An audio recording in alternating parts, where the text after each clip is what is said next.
उत्तरदायित्व लेखांकन पद्धति के अंतर्गत संगठन को विभिन्न उत्तरदायित्व केंद्रों या इकाइयों में विभाजित करके उनकी योजनाओं, कार्यों, बजट, लागत तथा लाभ निर्धारित करके उनके ऊपर उत्तरदायित्व निर्धारित किए जाते हैं। उत्तरदायित्व लेखांकन की विशेषताएं: इसमें संपूर्ण संगठन को उत्तरदायित्व केंद्रों में विभाजित करके केंद्र के अनुसार लागतों का वर्गीकरण किया जाता है।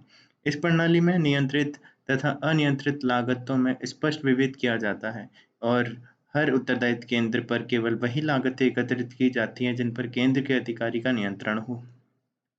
प्रत्येक केंद्र का अधिकारी वास्तविक कार्य परिणामों की पूर्व निर्धारित लक्ष्यों से तुलना कर उच्च प्रबंधक के समक्ष एक निश्चित प्रतिवेदन प्रस्तुत करता है। उत्तरदायित्व लेखांकन में प्रत्येक अधिकारी का कार्यक्षेत्र स्पष्ट किया जाता है, साथ ही उन्हें अधिकार भी दिए जाते हैं। अब इसकी विशेषताएं क्या हैं? प्रतिवेदन प्रस्तुत करना, स्पष्ट कार्य क्षेत्र, फिर प्रतिवेदन प्रस्तुत करना, नियंत्रित तथा अनियंत्रित लागतों में विभाजन, परिणामों की पूर्व निर्धारित लक्ष्यों से तुलना, अधिकार सौंपना और उत्तरदायित्व केंद्रों में विभाजन। फिर उत्तरदायित्व केंद्र, इसमें 4 होते हैं: लागत केंद्र, फिर एक होता है लाभ केंद्र जहाँ पे लाभ का लेखांकन, लागत केंद्र में खर्च का लेखांकन, फिर एक होता है राजस्व केंद्र जहाँ पे आय का केंद्र होता है जो, और एक होता है निवेश केंद्र जो आय से निवेश कितना है उसका। तो निवेश केंद्र, लागत केंद्र, लाभ केंद्र और राजस्व केंद्र। फिर लाभ क्या है इसके? तो लागत नियंत्रण में आसानी होती है, नियोजन यानी प्लानिंग में लाभदायक है, बजट प्रणाली में कुशलता बढ़ती है, फिर अधिकारियों व कर्मचारियों पर नियंत्रण में आसानी होती है, व्यवसाय दीर्घजीवी होता है, जोखिम को आसानी से नियंत्रित किया जा सकता है। फिर सीमाएं क्या हैं? खर्चीली पद्धति है, कर्मचारियों पर अधिक नियंत्रण से विरोध की प्रवृत्ति, केंद्रों का निर्धारण करना कठिन, फिर विभागीय संघों का विरोध, और फिर अप्रत्याशित जोखिम को नियंत्रित करने में सामूहिक एकता का अभाव। फिर सामाजिक लेखांकन क्या है? तो सामाजिक लेखांकन के अंतर्गत लोक संस्थाओं की, समुदाय की कल्याण के दृष्टिकोण से जांच करने की एक प्रक्रिया है। सामाजिक लेखांकन संगठन के किसी व्यक्ति द्वारा की जाती है जो उस संगठन का सदस्य होता है। सामाजिक लेखन संगठन के किसी व्यक्ति द्वारा की जाती है जो उस संगठन का सदस्य होता है। प्रत्येक संगठन समाज से ही संसाधन, कच्चा माल, श्रम इत्यादि प्राप्त करता है, अतः संगठन द्वारा समाज को क्षति पहुंचाई जाती है। उसकी क्षतिपूर्ति सरकार द्वारा कानूनी रूप से तय की गई है। जैसे CSR एक्ट के तहत कंपनी को अपने पिछले 3 वर्ष के लाभ का न्यूनतम 2% समाज कल्याण के लिए खर्च करना होता है। वन को नुकसान की भरपाई क्षतिपूर्ति वनीकरण कोष कैंपा में जमा करवानी पड़ती है। खनन से हुए समुदाय की क्षतिपूर्ति के लिए जिला खनिज फाउंडेशन DMC में जमा करवानी पड़ती है।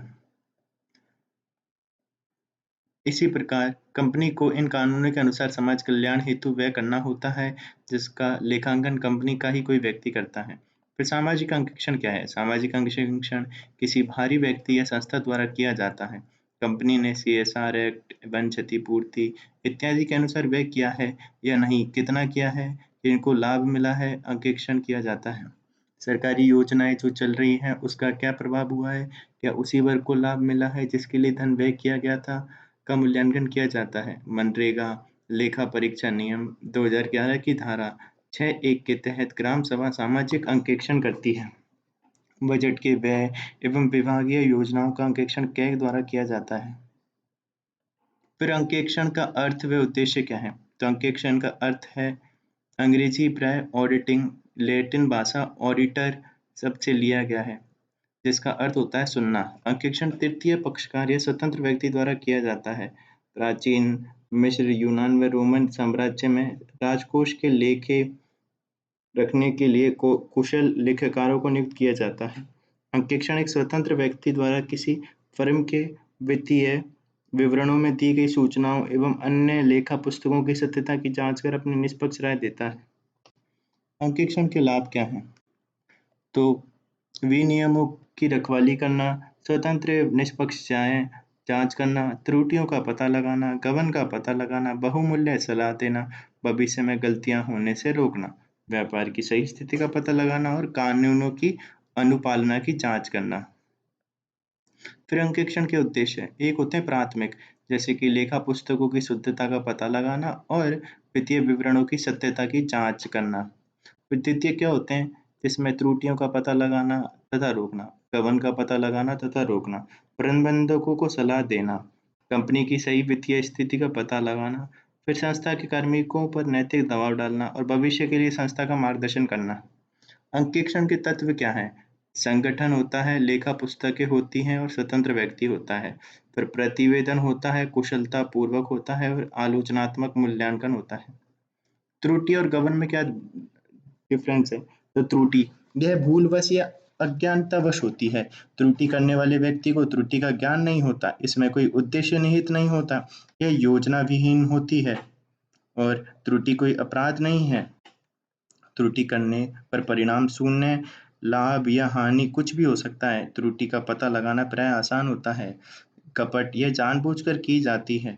गबन करने वाले व्यक्ति को गबन का ज्ञान रहता है। यह एक उद्देश्यपूर्ण घटना है। यह योजनाबद्ध होती है। गबन एक अपराध है। गबन में निश्चित रूप से हानि ही होगी। गबन का पता लगाना प्राय मुश्किल होता है। फिर त्रुटि के प्रकार, सैद्धांतिक त्रुटि जो लेखा पुस्तकों के सिद्धांतों की अवहेलना करते हुए यदि कोई व्यक्ति लेखा किया जाता है, जैसे कि पूंजीगत आय के खर्चों को राजस्व आय में लिखना। फिर भूलवश त्रुटि, किसी फर्म के लेन-देन को भूलवश लेखा पुस्तकों में रिकॉर्ड नहीं करना। जैसे सुरेश को ₹500 का सामान बेचने पर उसे विक्रय पुस्तक में नहीं लिखना। फिर दोहराव की त्रुटि, लेखा पुस्तकों में यदि कोई लेन-देन व्यवहार को 2 बार लिख दिया जाए, तो दोहराव की त्रुटि होती है। जैसे रमेश को ₹500 का सामान खरीदने पर रमेश के खाते में 2 बार रिकॉर्ड करना। फिर क्षतिपूर्ति त्रुटि यानी क्षतिपूरक त्रुटि, यदि 2 या 2 से अधिक त्रुटियां एक दूसरे के प्रभाव को शून्य कर देती है, जिससे ऐसी त्रुटि का पता लगाना मुश्किल हो जाता है। फिर हिसाब की त्रुटि, जब किसी लेन-देन व्यवहार को लेखा पुस्तक में गलत लिख लिया जाए, जिससे हिसाब में गलतियां उत्पन्न हो, तो हिसाब की त्रुटि कहते हैं। गबन या कपट के प्रकार, रोकड़ का गबन, माल का गबन, संपत्तियों का गबन, श्रम का गबन या सुविधाओं का गबन।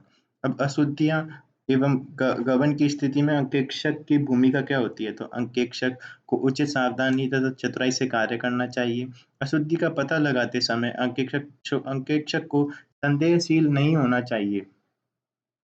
अंकेक्षक को ईमानदारी से कार्य करना चाहिए। सत्यता की गारंटी देना अंकेक्षक का कर्तव्य नहीं है। बड़े अधिकारियों द्वारा जानबूझकर सुनियोजित तरीके से किए गए गबन के लिए अंकेक्षक उत्तरदायी नहीं है।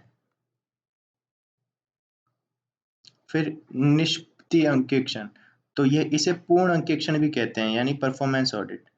तो पूर्ण अंकेक्षण भी कहते हैं, किसी भी कार्य योजना को 3 पैमाने पर जांचा जाता है: उसकी कार्यक्षमता, मितव्ययता और प्रभावोत्पादकता। इफेक्टिवनेस, एफिशिएंसी यानी कार्यक्षमता, मितव्ययता यानी इकोनॉमी और इफेक्टिवनेस यानी प्रभावोत्पादकता उत्पादकता। तो समय पर पूर्ण होना कार्य का कार्यक्षमता कहलाता है। फिर कम संसाधन में अधिक कार्य, यह मितव्ययता, और परिणाम कैसा रहा, यह प्रभावोत्पादकता होती है। तो सरकारी कार्य एवं योजनाओं के निष्पत्ति अंकेक्षण नियंत्रण महापरीक्षक द्वारा किया जाता है। नियंत्रण एवं महालेखा परीक्षक द्वारा। प्रशासनिक सुधार आयोग की सिफारिश पर भारत में निष्पत्ति अंकेक्षण को अपनाया गया है। दक्षता अंकेक्षण क्या है? तो इफिशियंसी ऑडिट, जिसमें दक्षता अंकेक्षण के अंतर्गत श्रम विभाग के अधिकारियों एवं कर्मचारियों की दक्षता का अंकेक्षण किया जाता है। इसमें यह देखा जाता है कि अधिकारियों कर्मचारियों ने नियम के अनुसार समयबद्ध एवं प्रभावी तरीके से कार्य किया है या नहीं। बजट में जो नियामक स्टैंडर्ड्स निर्धारित हैं, वे उससे तुलना कर विचलन का पता लगाया जाता है। दक्षता अंकेक्षण द्वारा कर्मचारियों की कार्य कुशलता में सुधार करना है। उद्देश्य कर्मचारियों की कार्यकुशलता में सुधार करना है। अब इसके उद्देश्य से लक्ष्यों की पहचान करना, फिर वास्तविक परिणाम से तुलना करना और विचलन का पता लगा के सुधारात्मक कार्रवाई करना। सरकारी अंकेक्षण की प्रारंभिक जानकारी क्या है?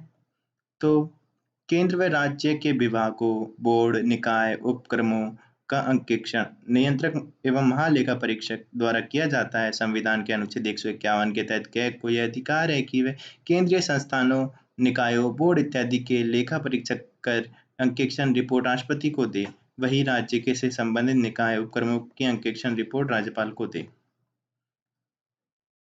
कैग का विजन है कि वह उच्चतम दर्जे के अंकेक्षण द्वारा भारत में जवाबदेहिता व पारदर्शिता सुनिश्चित करे। सांसद द्वारा नियंत्रक महालेखा परीक्षक अधिनियम 1971 अधिनियमित किया गया है। इस अधिनियम में कैग की शक्तियों को विस्तृत वर्णन किया गया है। कैग के अधीन प्रत्येक राज्य में एजी महालेखाकार के कार्यालय स्थापित किए गए हैं।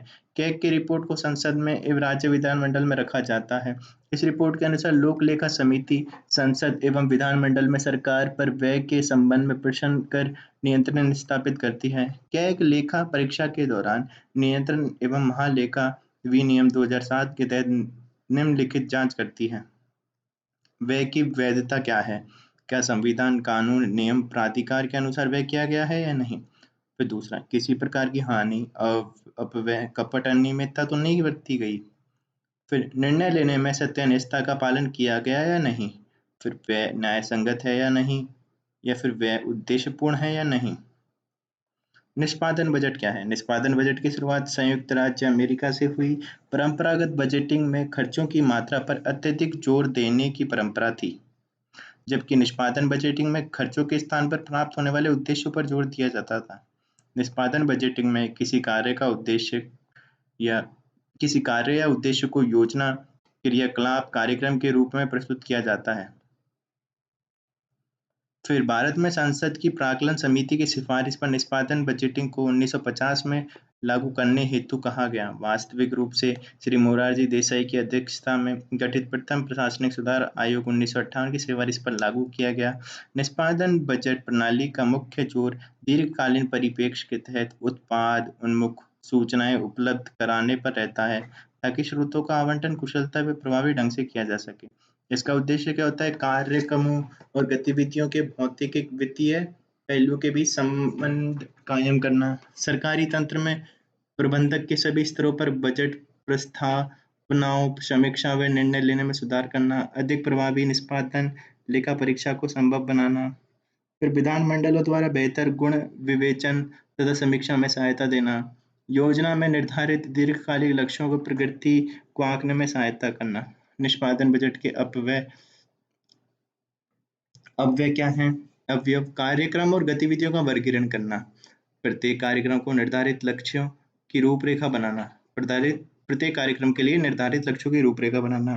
फिर प्रत्येक कार्यक्रम के लक्ष्यों तथा उपलब्धियों की गारंटी निर्धारित करना और प्रत्येक कार्य की वित्तीय आवश्यकताओं का औचित्य साबित करने हेतु उत्पादनशीलता एवं निष्पादन अनुपात निर्धारित करना। संगठन के कार्यों की समीक्षा को अभिव्यक्त करना। अब निष्पादन बजट प्रणाली के चरण क्या हैं? तो निष्पादन बजट प्रणाली के 4 प्राथमिक चरण होते हैं। पहला, कार्य, उपकार्य और कार्यक्रमों के आधार पर सार्वजनिक व्यय का उद्देश्यपूर्ण वर्गीकरण करना। सरकार की सभी आके जाने योग्य गतिविधियों के लिए स्थापना, सुधार एवं विस्तारण करना। फिर कार्य लागत, कार्मिक प्रयोग तथा इकाई लागत निर्धारण करना। अपेक्षित लागत तथा निष्पादन को दर्ज करने तथा रिपोर्ट करने की प्रणाली का सृजन करना। भारत में निष्पादन बजट प्रणाली।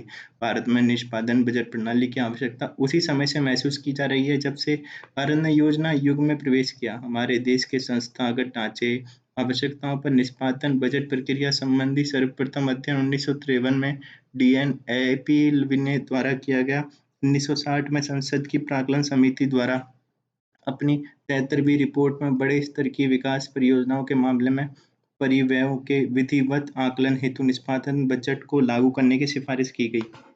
1961 में वित्त मंत्रालय द्वारा सार्वजनिक प्रतिष्ठानों को निष्पादन बजट प्रणाली लागू करने हेतु निर्देशित किया गया, परंतु क्रियान्वयन की समस्याओं के कारण किसी संस्था ने इसका पालन नहीं किया। 1965 में योजना आयोग द्वारा नियोजित परियोजनाओं की सीमित समिति के भीतर निष्पादन बजट इकाई का गठन किया गया। प्रशासनिक सुधार आयोग की सिफारिश पर 1973-1974 से सभी मंत्रालयों, विभागों तथा राज्य सरकारों में निष्पादन बजट लागू करने के निर्देश जारी किए गए। निष्पादन बजट क्रियाओं, परियोजनाओं पर आधारित वह बजट होता है जो कार्य निष्पादन के संसाधन जैसे कि कार्मिक, सेवा आपूर्ति, संयंत्र आदि के स्थान पर निष्पत्ति एवं दी जाने वाली सेवा पर ध्यान केंद्रित करता है। इस प्रणाली के अंतर्गत विभिन्न संगठनात्मक इकाइयों के कार्यों की क्रियाओं के कार्यक्रम एवं उप कार्यक्रम और संगठन योजनाओं में विभाजित किया जाता है। प्रत्येक के लिए आवश्यक अनुमान प्रस्तुत किए जाते हैं। निष्पादन बजट की विशेषताएं और गुण क्या हैं? निष्पादन बजट संगठ साधनों की उपेक्षा साध्य पर ध्यान देता है। यह स्पष्टतया सरकारी खर्चे के उद्देश्य को परिभाषित करता है।